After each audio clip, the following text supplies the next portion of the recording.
5 సంవత్సరాలు నేను పదవిలో ఉన్నాను కదా, మరి మా అబ్బను చంపిన రాజారెడ్డి చంపిన వాళ్ళపైన నేను పగ తీర్చుకునే క్రమంలో వారిపైన దాడి చెయ్యనా?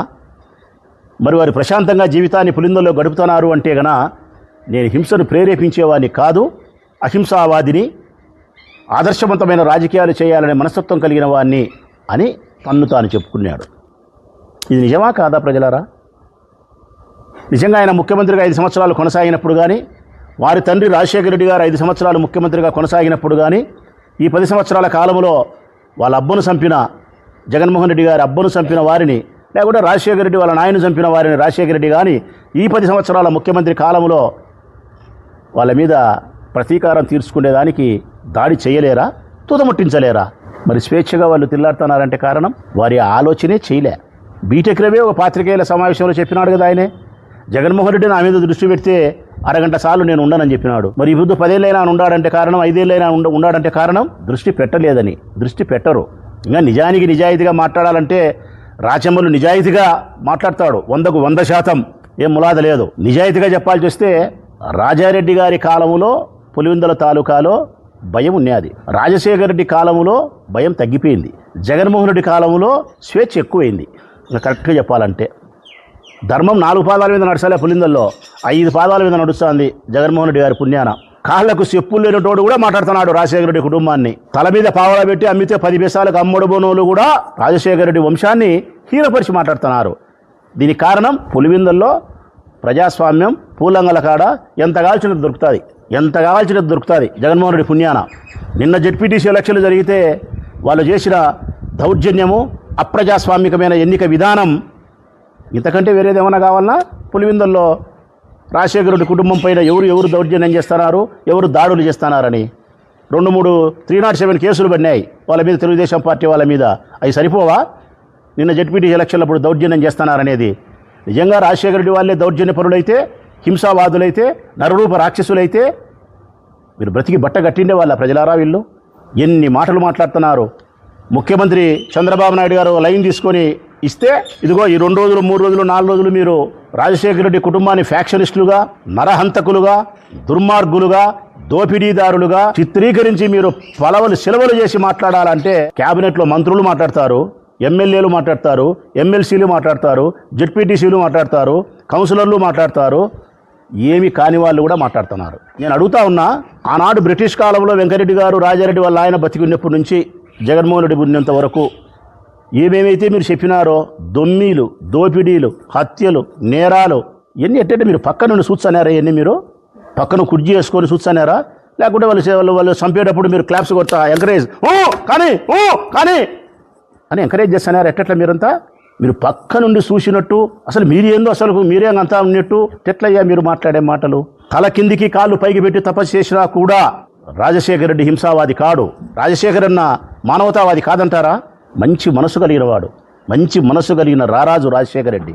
అందుకేనబ్బా ఆరోగ్యశ్రీకి జన్మనిచ్చింది ఆయనే. ఎన్నో మంచి కార్యక్రమాలు చేసి ఈ రాష్ట్రంలో, ఈ రాయలసీమలో ఫ్యాక్షనిజాన్ని రూపుముపడానికి ప్రయత్నం చేసిన వాడు రాజశేఖర రెడ్డి. జగన్మోహన్ రెడ్డి గారి గురించి మాట్లాడినారు. ఎక్కడ సంబంధం అబ్బా జగన్మోహన్ రెడ్డి గారికి హత్యలతో?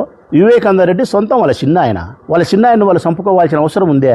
జగన్కి ఎక్కడ సంబంధం ఉంది? ఏ హత్యతో సంబంధం ఉంది? ఇప్పుడు చెప్తా ఉన్నా నేను, జగన్ చేతులు ఎప్పుడూ పరిశుభ్రంగానే ఉన్నాయి, జగన్ హృదయం ఎప్పుడూ తెల్లటి పేపర్ లాగానే ఉంది, నిర్మలమైనటువంటి హృదయంతో ఉంది. ఈ రాష్ట్రానికి ఏదో చేయాలనే తపన ఉంది ఆయనకు. అందుకే సంస్కరణలకు శ్రీకారం చుట్టినాడు. మీ 40 ఏళ్ల ఇండస్ట్రీ కలిగిన చంద్రబాబు నాయుడు, అంతకంటే ముందుండే చాలామంది పదుల సంఖ్యలో ఉండే ముఖ్యమంత్రులు సాధించలేని ఘనమైన విజయాలను ఈ రాష్ట్రానికి అందించినటువంటి గొప్ప నాయకుడు జగన్మోహన్ రెడ్డి. మెడికల్ కాలేజీలు, 18 మెడికల్ కాలేజీలు. నారా చంద్రబాబు నాయుడు ముడ్డి కింద 75 ఏళ్ళు ఉన్నాయి, ఒక్క మెడికల్ కాలేజ్ తీసుకురాలే. జగన్మోహన్ రెడ్డి మొదటిసారి సీఎం అయితేనే 18 మెడికల్ కాలేజీలు ఈ రాష్ట్రానికి తీసుకొచ్చినాడు.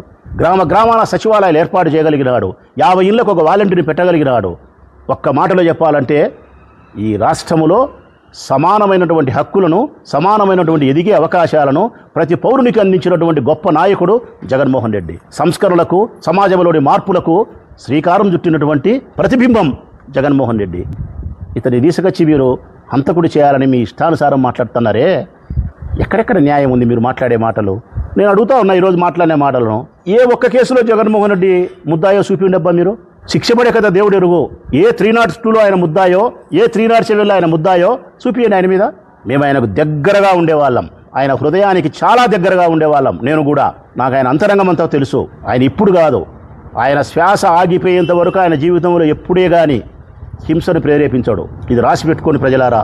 ఈ రాష్ట్రంలోని ప్రజలను అడుగుతానా, ఆ మాటని తెలుగుదేశం పార్టీ నాయకులను అడుగుతానా. రాజారెడ్డి గారి కాలము ఒక 40, 50, 60 సంవత్సరాలు వెనక్కి పోదాం. 1980 సంవత్సరం నాటికి ఈ రాయలసీమ, కడప, కర్నూలు, అనంతపురం జిల్లాలలో నేను అడుగుతా ఉన్నా ఎవరినైనా సరే, రక్తపు మరక చేతికి అంటకుండా ప్రత్యక్షంగానో పరోక్షంగానో అసెంబ్లీ గేటు ఈ చేత్తో పట్టుకున్నటోడు ఒక ఎమ్మెల్యేని చూపిస్తావా నాకు? 1980 సంవత్సరం నాటి రాజకీయాలలో ఆనాటి ఎమ్మెల్యేలు, నాయకులకు రక్తపు మరక ప్రత్యక్షంగానో పరోక్షంగానో అంటుకోకుండా వాళ్ళ అసెంబ్లీ గేటు తగిలినారేమో నాకు చెప్పమను. మీ తెలుగుదేశం పార్టీ నాయకుల గురించి మాట్లాడలే. ఆనాటి కాంగ్రెస్ పార్టీ వాళ్ళు మా వాళ్ళే, రాజశేఖర రెడ్డి అన్న మనుషులే. అటువైపు కానీ ఇటువైపు కానీ ఫ్యాక్షన్ లీడర్లు కాదా? ఇంటికి కాదు మనిషికి ముందుండే పేరుంటుంది కదా, రాచమల్లు. అట్లా ప్రతి లీడర్ యొక్క పేరుకు ముందుండే ప్రతి ఇంటి పేరుకు ఒక చరిత్ర ఉంది. ఆ చరిత్ర రక్తంతో తడిసిపోయింది ఆనాడు. కారణం వారసత్వంగా తండ్రులు ఇచ్చినారు. రకరకాల కారణాలతో ఆనాడు ఈ 3 జిల్లాలలో కూడా రక్తం పారింది. ఇందులో నేను లేను, నువ్వు లేవు మిత్రులారా. తెలుగుదేశం లేదు, కాంగ్రెస్ లేదు. అందరము భాగస్థులమే, అందరము బాధితులమే, అందరము ఈ పాపానికి సమాధానం చెప్పాల్సిన వాళ్ళమే. మరి అట్టడప్పుడు రాజారెడ్డి ఒక్కడే సమాధానం చెప్పాలన్నా ఈ పాపానికి? రాజారెడ్డికి ఒక్కడే ఫ్యాక్షనిస్టా? ఆనాడు గుల్లకుడి శివాడి కాదా? గుల్లకుడి శివాడి మావాడు. ఇప్పుడు ఆనాడు తెలుగుదేశం ఫ్యాక్షనిస్ట్ కాదా? దేవగుడి సోదరులు ఫ్యాక్షనిస్టులు కాదా? వరదరాజరెడ్డి ఫ్యాక్షనిస్ట్ కాదా? ఎంవి రమణారెడ్డి మావాడు ఫ్యాక్షనిస్ట్ కాదా? పరిటాల శ్రీరామ్ ఇప్పుడు ఫ్యాక్షనిస్ట్ కాదా? పరిటాల రవి ఫ్యాక్షనిస్ట్ కాదా? వరదాపురం సూరి ఫ్యాక్షనిస్ట్ కాదా? మీ చమన్ అనంతపురం జిల్లా మీ పోతుల సురేష్ ఫ్యాక్షనిస్ట్ కాదా? మా కాటసాని రాంభూపాలరెడ్డి అన్న ఫ్యాక్షనిస్ట్ కాదా? పార్థసారథి రెడ్డి బెజ్జం ఫ్యాక్షనిస్ట్ కాదా? ఎవరు చూపిండబ్బ నాకు ఆనాడు ఫ్యాక్షనిస్ట్ గారి లీడర్లను? మీ ఆగిత్య మాటలు, మీ ఇకారం మాటలు, అసలు మీరు చెప్పే మాటలు ఏంటి ఎట్టుందంటే ప్రజలారా, వీళ్ళు మాట్లాడే మాటలు రాజశేఖర రెడ్డిను, రాజారెడ్డిని, జగన్మోహన్ రెడ్డిని ఫ్యాక్షనిస్టులు, నరహంతకులు, ఇట్లా అట్లా ఎట్లున్నాయో తెలిసిన? వీళ్ళు చెప్పేవాళ్ళు చాగంటి అయినట్టు, ఎవరు చాగంటి అయినట్టు, లేకుంటే గరికపాటి అయినట్టు, లేకుంటే శరణం గచ్చామి బౌద్ధం అయినట్టు, మదర్ తెరీసా అక్కగారికి తమ్ముళ్ళైనట్టు మీరు మాట్లాడేటి. నేను అడుగుతా ఉన్నా, 1991లో రాజశేఖర రెడ్డిని ఎంపీగా పోటీ చేసినప్పుడు గెలుస్తాడని చెప్పి ఆయన గెలుపును మీరు నిరోధించాలని చెప్పి విధిలేని పరిస్థితుల్లో గత్యంతరం లేక, ఓడించలేక వాయిదా వేయాలని చెప్పి మీరు కుట్ర పన్ని ఆనాటి ఇండిపెండెంట్ అభ్యర్థిగా పోటీ చేసిన పోలంకి వెంకట సుబ్బయ్యను చంపింది ఎవరయ్యా? మర్చిపోయినారా టీడీపీ నాయకులారా? మరి రాజశేఖర రెడ్డి అన్న రక్తం పంచుకున్నా, రాజశేఖర రెడ్డి అన్న ప్రేమను పంచుకున్నా, రాజశేఖర రెడ్డి ఐడియాలజీని, రాజశేఖర రెడ్డి భావజాలాన్ని భుజానికి ఎత్తుకున్నా, నేనే వైఎస్ఆర్కు నిజమైన బిడ్డను, నేనే వైఎస్ఆర్కు నిజమైన వారసురాలని చెప్పే మా షర్మిలక్క ఏడబ్బా? ఏడుండవక్క షర్మిలక్క? మీ నాయన అంటున్నారు, మీ అబ్బనంటున్నారు, మీ అబ్బా వాళ్ళ నాయన అంటున్నారు, మీ అన్ననంటే వద్దులే నీకు బాధలేదు. ఏడుండవక్క? రావే బయటికి. ఆస్తులు పంచుకున్నావు, రక్తం పంచుకున్నావు, బయటికి రావా? ఆస్తులు పంచుకోకపోయినా, రక్తం పంచుకోకపోయినా, వారసత్వాన్ని పంచుకోకపోయినా మేము వచ్చేది నిజమైన అభిమానులం. రాజశేఖర రెడ్డి అన్నకు రాష్ట్ర వ్యాప్తంగా మాట్లాడుతున్నాం చూడే, మేము నిజమైన అభిమానులం. మరి నువ్వే అడిగినావక్క? ఎందుకు రావు బయటికి? డీజిల్, పెట్రోల్ ధరలు పెరిగినాయని చెప్పి వైఎస్ఆర్ కాంగ్రెస్ పార్టీ ధర్నా చేసి బయటకు వచ్చి ప్రభుత్వాన్ని విమర్శించాల్సింది పోనిచ్చి వైఎస్ఆర్ పార్టీలను విమర్శిస్తావా నువ్వు? మీ ప్రభుత్వంలో పెరగలేదా అని మమ్మల్ని మాట్లాడతావా?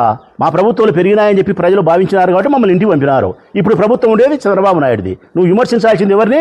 చంద్రబాబు నాయుడు. ఎవరిని విమర్శిస్తావు? అరటి తోటల్లోకి పోయి జగన్ విమర్శిస్తావు, డీజిల్ బంకులు కాడి పోయి జగన్ విమర్శిస్తావు, చంద్రబాబు నాయుడు విమర్శించవు. కారణం ములాఖాత్, రహస్య స్నేహం, దాని పర్యవేశానం నీ వంశ చరిత్రను బదారికి ఇడుస్తున్నారు వాళ్ళు. నువ్వేమనుకున్నావంటే టీడీపీ అనే ఒక పుట్టలో పాలు బొచ్చాంది షర్మిలక్క, నాగదేవత ఉంది అనుకుంది. లోపల టీడీపీ అనే పుట్టలో నువ్వు పాలు పోసింది, లోపల ఉండేది నాగదేవత కాదక్క, కాలనాగుంది. అది విషాన్ని చిమ్ముతాంది నీ కుటుంబం మీద, నీ వంశం మీద కాటేస్తాంది. రాజశేఖర రెడ్డి కుటుంబాన్ని హీనాతిహీనంగా బదారికి ఇడుస్తాంది. ఈ బుద్ధుడికి నువ్వు బయటికి రాలే, నువ్వు రాలే కనీసం. మరి నీకే కాదు మా అందరికీ అమ్మతో సమానం విజయమ్మ. మరి విజయమ్మ ఏమైంది? నీకు బుద్ధి చెప్పాల్సిన బాధ్యత లేదా విజయమ్మకు? నీ తండ్రికి జన్మనిచ్చిన తండ్రిని, ఆ తండ్రికి జన్మనిచ్చిన నీ వంశోద్ధారకులను, వంశకు మూల పురుషులను అందరినీ కూడా బజారులకు వచ్చి బజారు లాంటి మనుషులు మాట్లాడుతూ ఉంటే నీవు ఇంకా వాళ్ళతో చెలిమి ఏందిమ్మా అని చెప్పి విజయమ్మ బుద్ధి చెప్పదా షర్మిలక్కకు?